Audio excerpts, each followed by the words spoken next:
नमस्कार दोस्तों, आज की वीडियो में मैं आप सभी को सिखाने वाला हूं कि आप फोटो और सिग्नेचर को कैसे रिसाइज कर सकते हैं। जो लोग भी ऑनलाइन का काम करते हो या फिर ऑनलाइन का फॉर्म भरते हो, जैसे कि बैंक हो गया, रेलवे हो गया, एसएससी हो गया या स्कूल कॉलेजेस के स्कॉलरशिप का फॉर्म भरते हो, तो उसमें फोटो और सिग्नेचर को रिसाइज करने के लिए कहा जाता है। और काफी लोग को ये चीजें नहीं आती है या फिर काफी लोग को आते भी है, तो बहुत से लोग फोटोशॉप का यूज करते हैं। लेकिन इस वीडियो में मैं आपको बिना फोटोशॉप का फोटो और सिग्नेचर को बेस्ट तरीके से रिसाइज करने के लिए बताने वाला हूं। तो चलिए वीडियो को शुरू करते हैं और चलते हैं कंप्यूटर स्क्रीन पे और वहां पे डिटेल में सीखते हैं। और मैं आपको इसमें 3-4 एग्जांपल देने वाला हूं। अगर आपने चारों के चारों पांचों एग्जांपल अगर अच्छी तरीके से देख लिए तो मैं गारंटी देता हूं कि आपको दूसरी वीडियो देखने की जरूरत नहीं पड़ेगी। तो चलिए शुरू करते हैं। तो चलिए हम सीखते हैं कि आप फोटो सिग्नेचर को किस तरीके से रिसाइज कर सकते हैं, उसकी केबी एमबी से केबी में कैसे कर सकते हैं, उसके डायमेंशन को कैसे बदल सकते हैं। ठीक है, तो सबसे पहले मैंने कुछ एग्जाम्पल यहाँ पे लिया है पीडीएफ में, जिसमें आपका डायमेंशन कुछ दिए गए हैं और उसके ऊपर ही हम प्रैक्टिस करने वाले हैं। तो सबसे पहले बात करते हैं फोटो की। तो अगर हम पैन कार्ड बनाते हैं, क्योंकि मेनली लोग इसी में फंसते हैं, ऑनलाइन वाले की भी बात हम करेंगे। अगर आप यूटीआई से पैन कार्ड बनाते हैं तो उसमें आपको फोटो का डायमेंशन मांगा जाता है 213 पिक्सल और 300 डीपीआई और साइज होना चाहिए 30 केबी से कम। अगर आप एनएसडीएल से बनाते हैं तो उसमें 200 डीपीआई और साइज होना चाहिए 3.5 से 2.5 सेंटीमीटर और अक्सर 20 से 50 केबी के बीच में होना चाहिए। ठीक है, अगर आप किसी स्कूल स्कॉलरशिप कॉलेज का फॉर्म भरते हो तो उसमें 35 से 45 अप्रोप्रिएट और 413/531 पिक्सल 300 डीपीआई।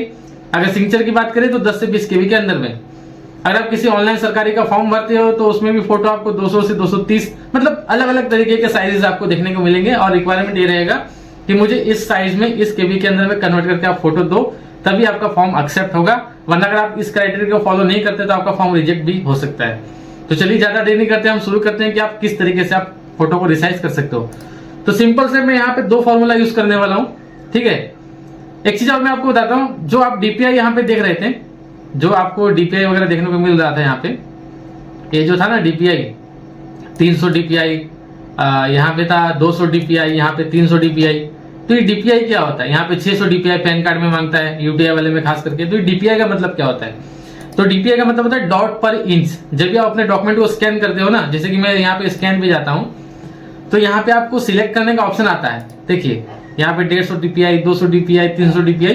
ठीक है, तो आप जब भी स्कैन करोगे, अगर आपको रिक्वायरमेंट है कि हमें इतने डीपीआई में चाहिए, तो स्कैन करते वक्त डीपीआई को सिलेक्ट कर लीजिएगा, आपका डॉक्यूमेंट उसी डीपीआई में स्कैन हो जाएगा। अगर आप फाइल में मांगा जा रहा है 200 डीपीआई और आप दे रहे हो 300 डीपीआई, तो आपका फॉर्म रिजेक्ट हो जाएगा या फिर आपका फाइल अपलोड ही नहीं होगा। ठीक है, तो डीपीआई के बारे में हम इतना जान गए, काफी है इतना, तो हम इसे क्लोज कर देते हैं। ठीक है, अब बात करते हैं फोटो रिसाइज करने की। तो मैं यहाँ पे एक सैंपल फोटो है मेरे पास, तो मैं इसे ओपन कर लेता हूँ। मैं पेंट का यूज करूंगा पहले फोटो को डायमेंशन रिसाइज करने के लिए। तो पेंट में मैं जाता हूँ यहाँ पे। ठीक है, अभी पेंट में मैं आ गया हूं। अभी आपको क्या करना है कि चलो मान लिया जाए कि यहाँ पे फोटो है। ठीक है, फोटो में यहाँ पे मुझे कहा जा रहा है यूटीआई में कि मुझे 213 पिक्सल में मुझे फोटो चाहिए, उसका साइज। तो सिंपल से आपको यहाँ पे रिसाइज का जो टूल दिख रहा है इस पे क्लिक करना है।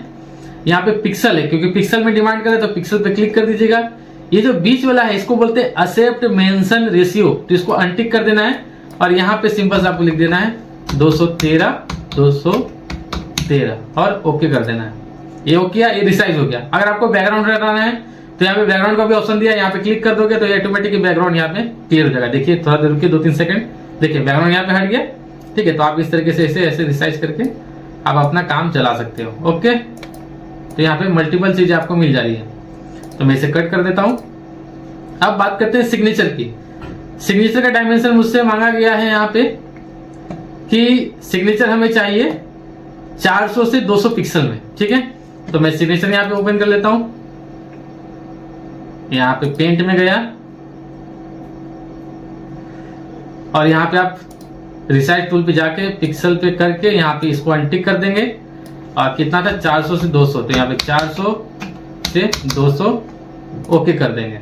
ठीक है, तो ये रहा डायमेंशन चेंज करने का ऑप्शन। अब बात करते हैं केबी में कन्वर्ट कैसे करें। अगर मान लीजिए कि कोई फाइल है 1 MB का और उसे मुझे 50 केबी में करना है, तो इसमें भी काफी लोगों को कठिनाई होती है। तो इसमें भी मैं आपको 2 तरीका बताऊंगा। तो सबसे पहला तरीका है ऑफलाइन तरीका। अगर आप इंटरनेट का यूज नहीं करना चाहते तो एक सॉफ्टवेयर आता है रियोट करके, RIOT, इसका लिंक मैं आपको डिस्क्रिप्शन में दे दूंगा, आप वहां से डाउनलोड कर लेना। इसे आप ओपन करोगे और इसमें कुछ करना नहीं, सिंपल से आपको जो जिसका साइज बदलना है, सपोज मान लिया जाए ये 73 KB का आपको यहाँ पे शो कर रहा है, ये दिख रहा है, यहाँ पे देख जाऊंगा तो 73 KB, इसे मुझे 20 KB में करना है, तो इसे यहाँ पे उठा के यहाँ पे इसे डाल दूंगा और देख सकते हैं अभी 73 को से हम यहाँ पे इसे इस तरह से खींचेंगे तो देखिए 16 KB भी यहाँ पे आ गया है ना। और इसे बढ़ाऊंगा तो और बढ़ गया, और इसे बढ़ाऊंगा तो और जैसे बढ़ाते जाऊंगा ये बढ़ते जाएगा, कम करते जाऊंगा तो कम होते जाएगा, ठीक है। और इसका क्वालिटी कम नहीं होगा, क्वालिटी 10 का 10 रहेगा, खाली हमारा साइज कम हो जाएगा, ठीक है। उसके बाद आप यहाँ पे इसे सेव कर सकते हो कि कहीं पे भी, ओके। उसी तरीके से सिग्नेचर को करना है तो सिग्नेचर भी उठा के आप यहाँ पे ऐसे डाल देंगे। उसके बाद सिग्नेचर को अगर बढ़ाना है साइज को तो यहाँ पे ऐसे करेंगे तो ये साइज बढ़ जाएगा, यहाँ पे देख रहे हो 81 हो गया है। अगर कम करना है तो यहाँ पे ऐसे कम कर देंगे तो देख सकते हैं यहाँ पे 10 पे आ गया है, क्वालिटी 10 का 10 है, ठीक है। तो साइज को कम करने के लिए, MB से KB में कन्वर्ट करने के लिए आप इस सॉफ्टवेयर का यूज कर सकते हो, रियोट का, ठीक है। और बाकी अगर आपको डायमेंशन कम करना है तो पेंट उसके लिए सबसे बेस्ट आइडिया है।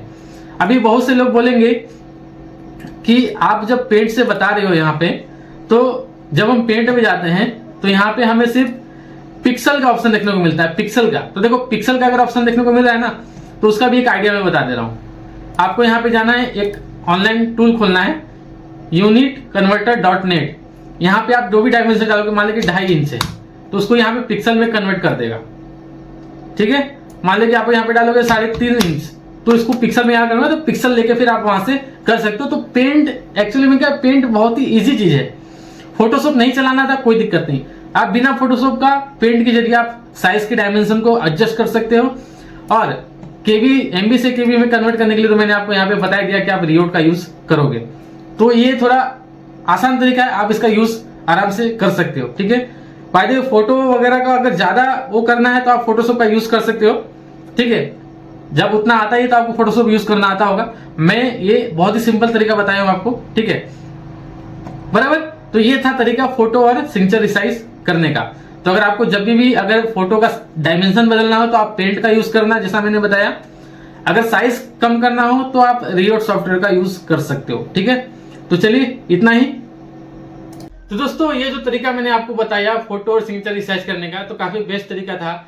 अगर आपने साइबर कैफ खोल रखा है या फिर CSC या फिर ऑनलाइन की शॉप चला रहे हो, फॉर्म वगैरह भरने में पैन कार्ड का फोटो सिग्नेचर रिसाइज करने में तकलीफ होती है, तो आप इस वीडियो से बहुत कुछ सीख सकते हो। अगर आपको वीडियो से कोई कंफ्यूजन है, कोई शिकायत है, तो आप मुझे कमेंट कर सकते हो, मैं आपको कमेंट का रिप्लाई जरूर दूंगा।